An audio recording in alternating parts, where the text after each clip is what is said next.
Hey, everybody. It's Wendy here again with Raise the Vibe Initiative. And happy Women's Day, everybody. Happy Women's Day. I'm very excited. I have a wonderful friend and lady woman friend of mine on the show today. I've got Jennifer here from FurryorNot Petcare. Jen, thanks so much for being here today. It's Professional Pet Sitters Week and Women's Day, and I'm really happy that you're on the show with us today. Yeah, thank you. This is pretty cool and scary and exciting. So Yeah, yeah, I'm well, looking forward to it. I'm so happy to see you kind of, getting outside of your box a little bit because I know that you don't do a lot of press and you don't, talk too much about, you kind of stay behind the scenes a lot of the time. So Yep. thank you for being here. I absolutely adore you, and I'm actually really excited to talk about For You're Not today because not only, am I interested in the business from my podcasting perspective, I'm also a helper in the company. So I'm really excited to find out and and share also with our viewers a little bit about you and your story. Yeah, thanks. Yeah. So, I'm very curious, Jen, and I don't think we've ever talked about it, but how did you kind of come about starting Free or Not? Is this, and was this something that is more recent, or have you been at it for a while? Yeah, so I started in 2011 officially. Um, Before that, I had for a number of years kind of fantasized about having like a dog kennel or daycare someday.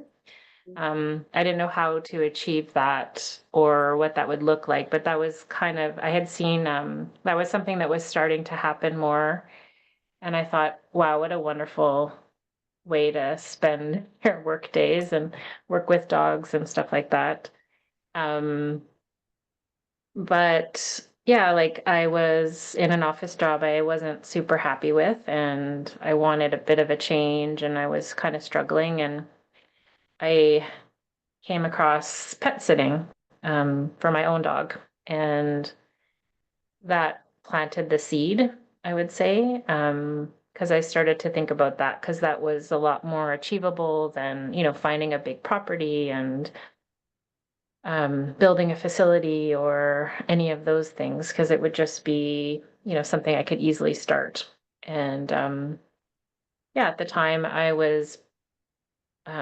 my dog got sick and he ended up passing away. And it was really hard not having a dog in my life. And but I had plans to go to Africa, so that was kind of a big thing. So I thought, okay, well, I'll maybe wait and get a dog like when I get back. But during that time of between when Clyde passed and when I started the business, like I just realized like I maybe I could do this, like maybe I could start my own business. And that was scary, but I wanted to actually enjoy my work day. That was really important to me. And as you know, and so I started looking into it a little bit more seriously. And um, the plan became like I started to prepare. I even did like a business plan, and I, you know, joined. It's called Pet Sitters International, and it's like a pet sitting organization, and they have a certification course that you can take. So I did that, and I did like first aid and um, all of these things. And then I went to Africa. And then literally when I got back, I built my website and I started immediately. And my first client was a gift certificate for a Christmas gift.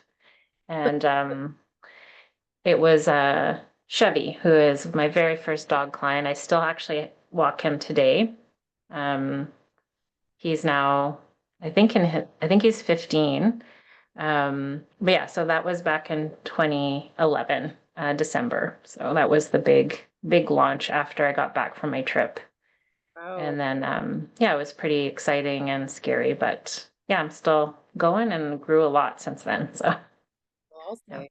Right. yeah, That's amazing to take that leap, right? And to try to find something that you really enjoy. Those are like two huge, huge wins, right? yeah.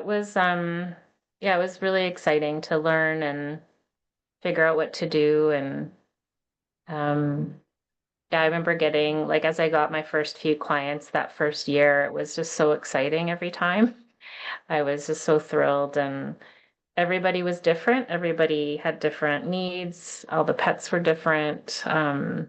So yeah, it was really interesting, and yeah, it was very rewarding getting to know the animals. And Mhm. yeah, actually, Moxie, who you met, my cat, he was one of my very first cat clients.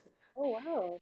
Yeah, so I think the first year, and him and his brother, I took care of them for a number of years, and then their dad passed away, and that's how I got them. So Oh, yeah, oh my gosh. Wow. so So yeah, I've known him a long time as well. well, I know you've got, you've got an amazing heart, Jennifer, for sure. And I see how amazing you are with the animals. And it's like I absolutely love helping you. I mean, I just find like it's such a joy working with the animals. I mean, you're never gonna get a job like that where you're greeted with like so much, like happy. No, You're so excited, right? But I'm curious to know, like, you must have probably, because furry or not, I guess you work with everybody and different, so what types of different animals have you actually had, and what are some stories around that? yeah, so yeah, part of that was from volunteering. I volunteered at the zoo, the Greater Vancouver Zoo, and for quite a while, I got to volunteer in the vivarium, which had all the reptiles and stuff like that. There was some really cool animals, and so I thought, well, I'm gonna leverage that because I have a little bit of knowledge and comfort with some more odd animals, and yeah, so I the name is to encompass all animals because a lot of businesses, even to this day, like they're very dog focused. And I appreciate that because the dogs need a lot of exercise and attention. And it's, people really need help with their dogs, but I really wanted to differentiate and be there for people who have a variety of animals. And I also get just personally thrilled to death when I get an unusual animal that I haven't had before. It's just like a nerd thing. I get so excited. So yeah, early on I've had I guess my longest clients are the turtle clients, so Gus and Hallie.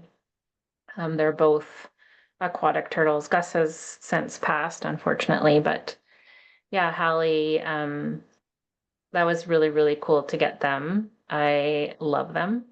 So it's just a totally different way to take care of animals. And I learned a lot. And their parents were very doting. So it was really fun to get to know them. I've had quite a number of different kinds of birds, which is fun for me. And my favorite, though, is chickens, I have to admit, because I got to collect eggs for the first time. As a city person, I never collected eggs in my life. So when I got to collect eggs, it was like, yeah, it was like winning the lottery for me. That was super fun. Um, Hmm. yeah, of course, some fish here and there, um, a few different lizards. And then when you take care of certain lizards, you have to also take care of their insects that they eat. So I've taken care of some worms and crickets and feeder crickets. Yeah, there's been a few different things. My dream is to get to take care of a llama. It hasn't happened yet, so maybe someday. Yeah. Have you ever had a snake? Yeah, I haven't fed a snake yet on my own. I have as a volunteer I did, but I've taken care of snakes for short periods of time and they don't eat super frequently, so it's always been just like a misting or poop cleanup or something like that. but yeah, I definitely am comfortable with snakes to a certain extent. I occasionally still have a very healthy fear of snakes, if they move around. But yeah, I've gotten a lot more comfortable. I think volunteering with them helped a lot because before that I was really scared of snakes. But I was able to like hold the snakes and do different presentations and go in the enclosure and things like that. And so my comfort level increased dramatically with that. Um, yeah, they're pretty cool animals, actually, if you get to touch them in a respectful way, of course. Yeah. Um, but yeah, they're really neat. I would say the larger ones are still a little too much for me, at least to do on my own. But there was a few of the larger boas at the zoo, and that was really fun to work with them. But they're definitely not a one person kind of snake. So, um, yeah, but smaller snakes, yes, for sure, be fine with that. Oh. So when you Yeah. were volunteering, then what other kind of animals were you working with? Um, yeah, there was, I guess, a variety. The most was the vivarium, which had just a whole different, all kinds of different lizards, and there was the sulcata tortoises. Those are really fun to work with, and some different birds and different insects. But yeah, there was a period of time where one of the zookeepers took me around, and um, I got to do some really cool things. So I got to feed the grizzly bear grapes once Oh, because her enclosure was getting cleaned up and she loves grapes. So that was kind of her treat when she had to wait for them to finish. oh, Got to feed the hippos. That was really cool. Yeah, there were some fun things like that. We got to go behind the scenes as a volunteer. So yeah, it was really exciting. It was oh, very fun. cool. And then yeah, when I went to Africa, I volunteered there as well. So worked with some very unusual animals there too. So That would be a dream for me. I would love to have an opportunity to do that. That must have been so much fun. yeah, it was really cool as an animal person. Yeah, I loved it. So yeah, it was really awesome. And know all of your animals that you've working with now, right?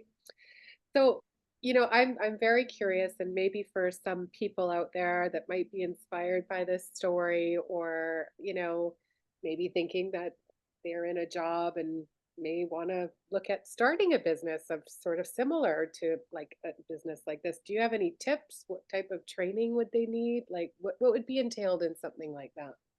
Yeah, I would say you know, look into what your skills and comfort level where you would fit in with the pet business because there's so many different options of what you could do. Like if you really are into dogs, you could definitely just focus on dogs or cats or there's even pet sitters who only do like certain pets. Like there's another pet sitter in the area that just, takes care of like guinea pigs and bunnies. So you can get super niche with it, or you can be very open. Like I try to incorporate everything because I just get excited about that. Um, the more challenging, the better sometimes. But I would say the main thing is, yeah, to kind of go with where your interests are. Um, and then I would definitely recommend joining an organization of some kind. There's Pet Sitters International and there's other ones too. And there's, different Facebook groups, things like that. But you kind of want to explore what other people are doing, some tips, and ideas, because there's just so many possibilities with it. Um, And then, yeah, I would try to plan it out. I did a business plan when I first started, and I would say there's definitely things that I had no idea what would happen. And, you don't follow it super close, but just having that planning it out was a really big step, I think, for me to figure that out. And it gives you a direction. And, but then on top of all of that, I would just make sure you have an accountant. Um, because that's always going to be important. And that's not something I had right away, and it was problematic. So I recommend getting, your books and all of that organized and ready when you're launching, because it'll just be so much easier for you. Yeah, that's a great Yeah. tip. And what Yeah. about training wise? Like, what is there any particular training that one would require to do something like that? Um, Unfortunately, there's no true like oversight or real organization that you're required to do any specific training, and it's sort of almost like a wild west of business, because there's nothing really specific, but there are some big organizations like the Pet Sitters International. I chose them just because they said international, and I thought, okay, they'll have US and Canada stuff.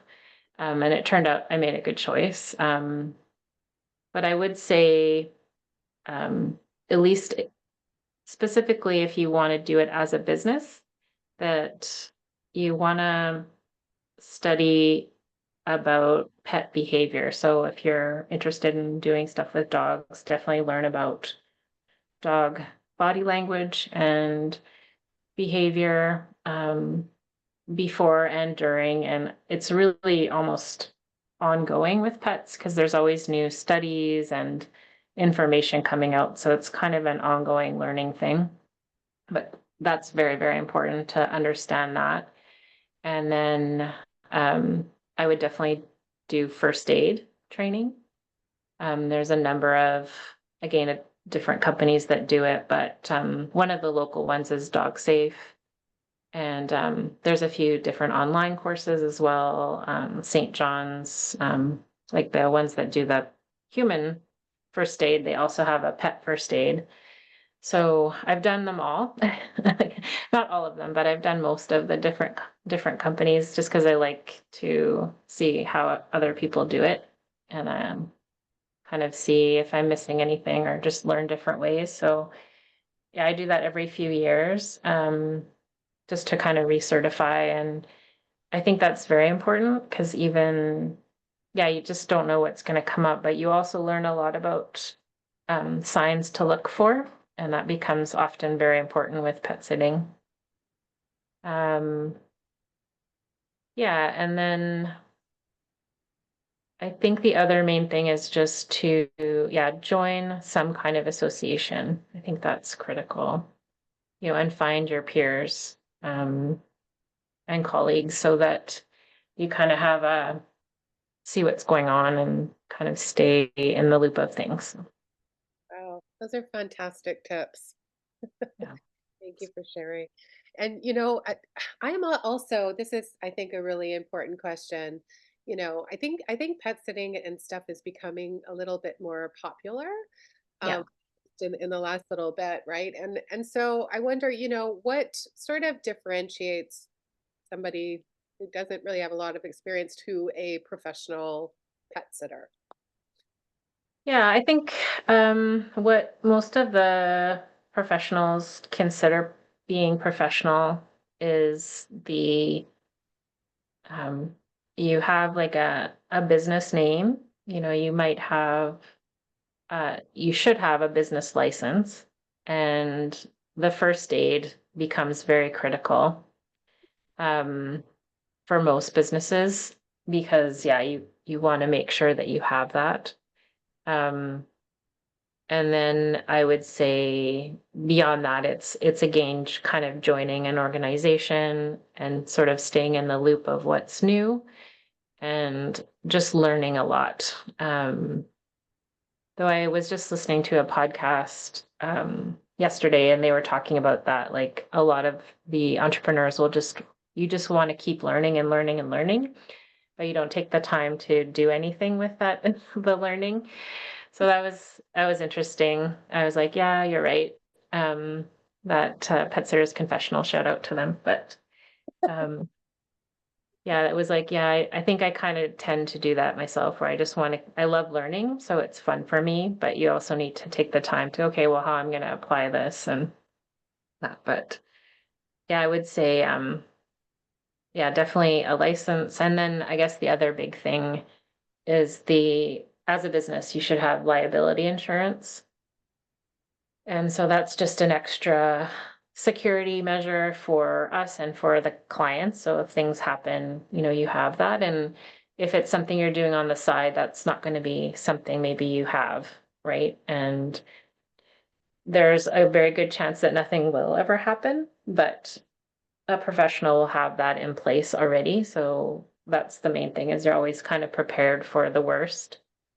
Um, just in case, you want to make sure everything's safe and you have things sort of lined up. So Oh, those are amazing tips, Jen. thank And you. I'm glad that sounds okay. with your voice, and he wanted to come and say hi to you. Yes, well, I love him, so it's all good. So I guess, okay, so I'd love to know maybe some funny stories. Like, what are some of the perks of the job? What's the best part of it? Yeah, I think like you were saying that one of the main perks I was thinking of is the greeting. Like when you come in and the dog is thrilled and they just go crazy pants. Um, that is the most flattering thing in the whole universe. Um, it brings me just endless joy. Um, I love that part of the job for sure. And even with cats, like they're not quite as obviously they're not going to jump on you right away, though some do. I have a couple climbers, but um, usually they're a little bit more, reserved and like more sophisticated than a silly puppy. But when the cats go, okay, you're here and cool, and they come over and their tails up and, they meow and they're waiting for their treat or whatever. Um, I don't know. I just love the greeting part. It's very, very awesome. That's my favorite. Um, I don't know, funny stories. Um, I don't know. I think a lot of the funniest moments are involve like poop ending up in weird places. And I don't know if that's super appropriate for this kind of thing, but there's a lot of accidents and different things that happen on the job. Um, I don't know. I think like the funniest thing to me is more maybe the way some of the pets like their idiosyncrasies and their unique quirks. Yeah. So, for example, today I was walking Lily and her sister, and when I come over, Lily insists on tummy rubs for the most part. Like, and usually it's like a minute, and then she's like, okay, let's go. But today she was like, no, more tummy rubs. And she kept doing this and like putting her foot up, and it was just ridiculous. And so I had to like pet her tummy for an extra, I think it felt like 5 minutes. I'm sure it was only 2 or 3 minutes, but she just was like, no, this is not enough tummy rubs. So um, it just made me laugh. Yeah, they're really silly sometimes. It's funny. I find that they all have like their own personalities, Very much so. Yeah. which is so interesting. I Yeah. enjoy that part of it as well. Yeah. Oh, I do have I thought of a funnier story maybe, but I shared it in the newsletter, but um, at least I found it funny. But like last summer, a dog chewed my glasses and there was a giant hole in them. And so it was really hilarious because I didn't expect that to happen. Of course, that I didn't think that would ever occur, but surprisingly it did. And I'm pretty sure she orchestrated the whole thing. And that was my theory anyways at the time. Because she faked out like looking up and then I looked up and then they flew off my head and she immediately grabbed them. So I was like, I think you're doing this on purpose. And then by the time I got treats, she had already chewed through the lens. So yeah, it was really funny. I laughed so hard. And I also was sad, right? Because I needed my glasses. but I could still read with them, which was even funnier. But yeah, so that was a funny recent story. Yeah, it made me laugh so hard. I was just ridiculous. Walking around with one hole out of your glass. I was, yeah, it was really embarrassing, but Oh, that's a good one. yeah. So I guess what would you say? I mean, obviously there's a lot of plus sides. What is the hardest part of what you do? Yeah, I think on a practical level, like sometimes the physicality, like it's a lot on the body at times, but I think on a more personal level, like it's just when pets do end up passing away. Um, we've had a lot last year, especially. There was quite a few dogs and different pets that passed away, and it was really sad. And when you're in business for 12 years now, like it keeps happening, right? And even the very first dog that passed away, Olive, I remember her still. It just destroyed me because it was still kind of close to losing my own dog, and it just brings up all those feelings. And I still find it really hard. Um, and then especially certain pets that you see more frequently, or that you think, like if a pet's a bit older, there's sort of eventually an expectation that maybe they're going to be passing away sooner than later. But sometimes it's such a shock too, and you just don't expect it. So sometimes it really blindsides me, and then all the, I forget the term now, but I think it's cumulative grief is the phrase. And so you have all these, like all the other pets that have passed, and my own pets, and, even, beloved family members that are human, that all is sort of surfaces. And so I find that very challenging sometimes, but I take it Mhm. as I try to celebrate their life with, um, enjoying the photos of them, and, um, giving the pet parents like a little memento, and just sort of having a fond memory of them. But yeah, sometimes it's really, really sad part of the job for sure. Yeah, well, for sure. Well, I can see that. I mean, you do bond with them, right? Yeah, You absolutely. spend time with them. Yeah. Yeah. So I know that you do all kinds of animals. We've sort of discussed that. I know that you're also doing a lot more cat care now as well.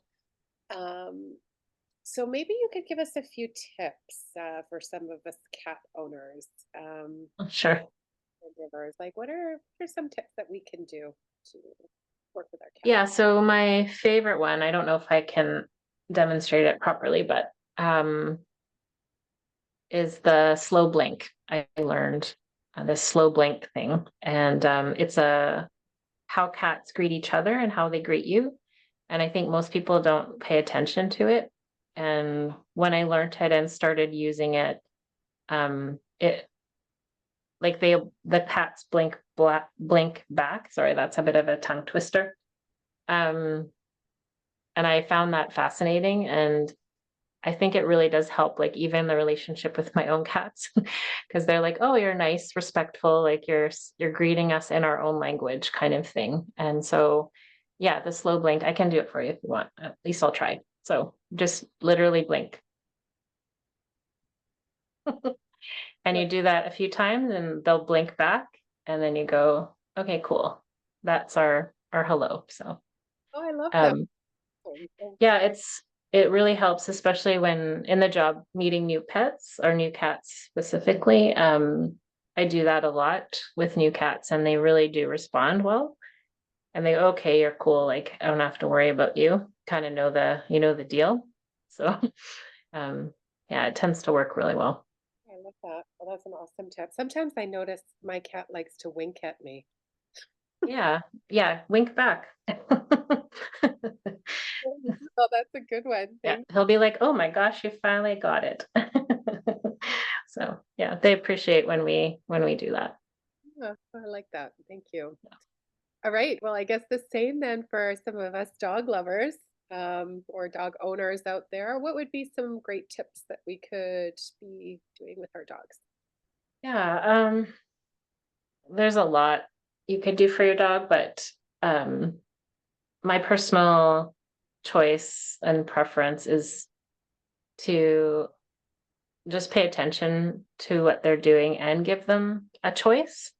Um, when I'm out walking dogs, I like will talk about like which way they want to go. And I try to respect that within, safety sort of boundaries. Like we don't want to do anything crazy, but I do try and always give them like a choice of which way to go.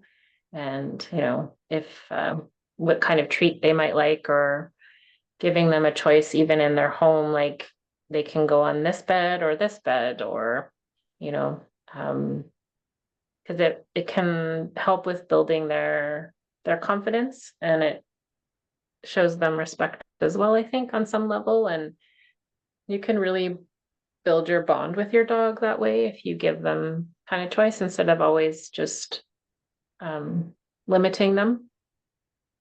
um, but the other thing I would say is, yeah, just learn what their body language means. A lot of people think, for example, that like a wagging tail means that they're friendly and happy. And sometimes it does, and sometimes it's the opposite. So there's a range of things that I think we don't always pay attention to. And then once you start learning about their body language, and it's also specific to each individual dog, but you'll kind of learn what they like, what they don't like, and they tell you in a lot of ways. They just can't tell you in English, so you have to pay more attention to what they're doing with their body. And once you start doing that, like you can really learn a lot and bond with them. And it's really helpful with communicating. So, yeah, I would definitely, those are the big tips with doggies. That helps a lot. Well, that's a great tip as well. Okay, Yeah. perfect. Thank you. Thanks. Got a few things to be looking at too. Um, what advice would you give to new pet owners? Yeah. I I would say, for if you haven't gotten a pet yet and you're still thinking about it, I would look more at, specifically for dogs, I would look more at what your lifestyle would really work well with. So, um, if you don't have a lot of time to go out walking, then, maybe get a dog who's not going to need to do a couple hours of walking a day, or, you know, so you kind of want to choose, I think, more so than looks or breed, more so the energy level um, of the dog, and sort of fitting that into like what you're really like comfortable with. Like, if you work a lot or you just have a busy life, you want to try to find a pet that fits in well with that, so that you guys can just have more success, right? Because if you get a dog who's really needs a lot of activity, and you don't have time and you're not at home, there's going to be, probably you're going to be losing your couch or table, or there's going to be things, chewed, that are really heartbreaking. And that will happen anyways with puppies. But I know Clyde ate my favorite shoe and shirt, and I was so devastated at the time.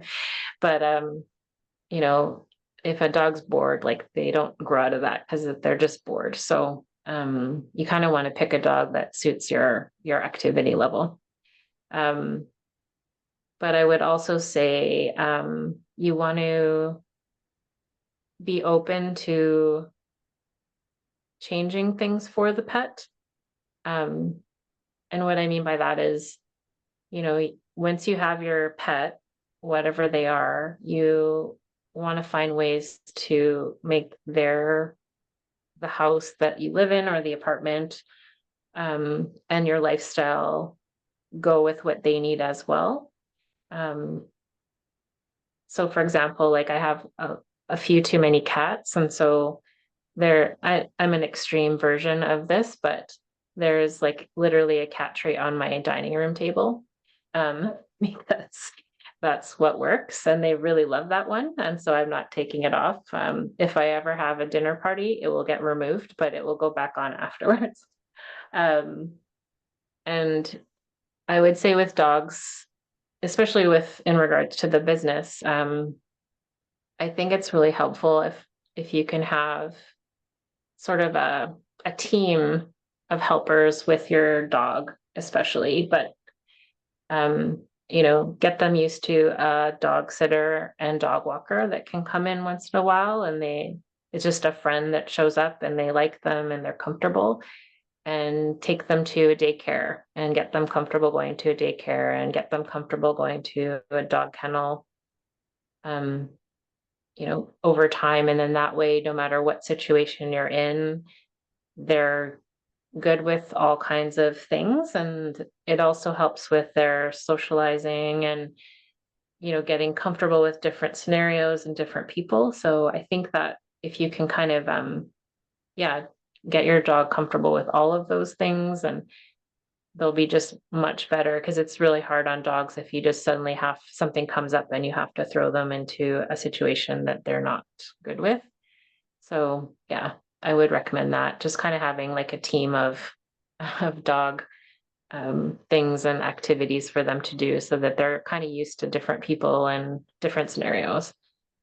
And then with cats, there's something called, I don't know if I've talked to you about it yet, but like catifying your home. So there's a whole bunch of things, but like you want a cat scratcher and a cat tree, and you know, um, a lot of behaviorists recommend like you have an extra litter box. So if you have 3 cats, you have 4 litter boxes. So there's always one extra litter box. And then in Moxie's case, he likes to poop in one and pee in the other. So we have extra ones for him because he's a special boy. Um, but yeah, you kind of want to have like set up your house as a playground, because even with dogs and cats, like they're being asked to stay inside a lot more than maybe there was originally, right? Like cats are predators, but we're having them more inside cats only now, which is good for them and good for, a lot of different reasons. But that can lead to a lot of problems because they're get bored. So you kind of want to give them options and make it fun. And so that's something I'm always interested in, is setting up the environment like in the most ideal way for them. So yeah, there's so much that can be a whole podcast on its own. I think it is actually, there's a few different ones, but I could go on and on about that sort of thing. But yeah, you just kind of want to make the place fun for them. And even if it's slightly inconvenient for you, it'll make them happy. So, you know, do that. It's good to make them happy. They're like children, There, yeah. you know. They're children who won't help you ever with the housework, but Yeah, exactly. I know. That's the truth. Yeah, so I guess as a business owner then, and doing this type of business, what's been the most difficult lesson that you've learned? um, I think um, there's been a few, but I think from an outside perspective, I think just learning that I'm not for everybody. Um, I'm not always a good fit for different situations, and that's okay. I would be too busy anyways, because I'm kind of too busy right now. So that was a bit of a hard thing. I was like, oh, I guess you kind of have a bit of a hit on your ego a little bit that way, or thinking like, what should I do something else? But the reality is like, yeah, like there's going to be people that you mesh with, and your services fit perfectly for them, and that's okay. And it's not for everybody. But I think on a personal level, one thing I unfortunately did to myself was I just burnt myself out with working too hard. Um, and I stopped taking time to do things for the business and just worked and worked. And there was, like financial pressures and, And people would ask, and I would just always say yes. And I kind of caused some problems. So I was really exhausted, and I'm still kind of slowly recovering from that. But unfortunately, yeah, it caused some injuries as well that are um, made walking very difficult. So because I just kind of would get a little bit injured, instead of resting it or trying to heal, I would just literally keep going and keep working. So um, yeah, that was not a great choice. I mean, I did the best that I could, so I take the pressure off myself. And, I don't want to beat myself up for that, but um, I think it's important. And I think burnout is very common, and it's something that's talked about a lot. So when I first started the business, I had heard about it already even then, and I thought, oh, I'm never going to get burnt out. Like, I love this job, um, because I do. But yeah, you can actually still, even if you love it, because it's just, if you don't take time to rest and recuperate, and um, it just kind of exacerbates problems. And I found it did affect the business as well, because I wasn't always able to even catch up on messages, or keep up with the duties and things, because there was just so much and I was so tired. So yeah, so I've been focusing on recovering from that and sort of taking more time, and it's great actually. I love having time. It's a wonderful, wonderful thing. So yeah. That's good. Well, I'm happy that you're recovering, and that some of the pressure's been relieved because I know that Yeah. you do a lot. Um, as I mentioned, I am one of Jen's helpers, and yeah, I mean, if you're putting 20,000 steps in a day, I mean, that's a lot on the body. Yeah, it is. So, So yeah. you definitely have to remember to rest and balance. So I appreciate that. So, what are the future plans for Jen and FurryorNot? Yeah. So I have just recently joined this business coaching group thing. It's called the Pet Boss Club. And um, one of the first suggestions that I came across on one of the webinars was choosing a word for the year. And I thought, oh, that's super cool. And I just immediately picked up on two words that I felt were just something I wanted to focus on. And that's like organize and growth. And and I think that's like a physically organizing and also organizing the business, and just smoothing processes out and focusing, like literally focusing on the business itself and how it runs, and growing the business. And I have a lot of interests, and I would like to go different directions, but I really do want to focus on the existing business and improving it. Um, and then once I feel like it's ready, and I'm satisfied with that, I would, um, some of the things in the future are um, a little bit more cat crazy stuff. So I have an interest in doing a cat behaviorist course, um, and specifically about cat litter issues, or litter box issues, I guess I should say. Because that's one of the major problems with cats. I know. um, so I was kind of been that's been brewing in the back of my mind as something to do. I think it would work well with the business, and because of the um, not being able to dog walk as much myself, I want to do something that's a little less physical, but super helpful still. So I thought that would be a cool way to do that, but that would be in the future, like maybe next year, I'll seriously get into that. And other than that, I just want to, yeah, take a little bit more time for myself.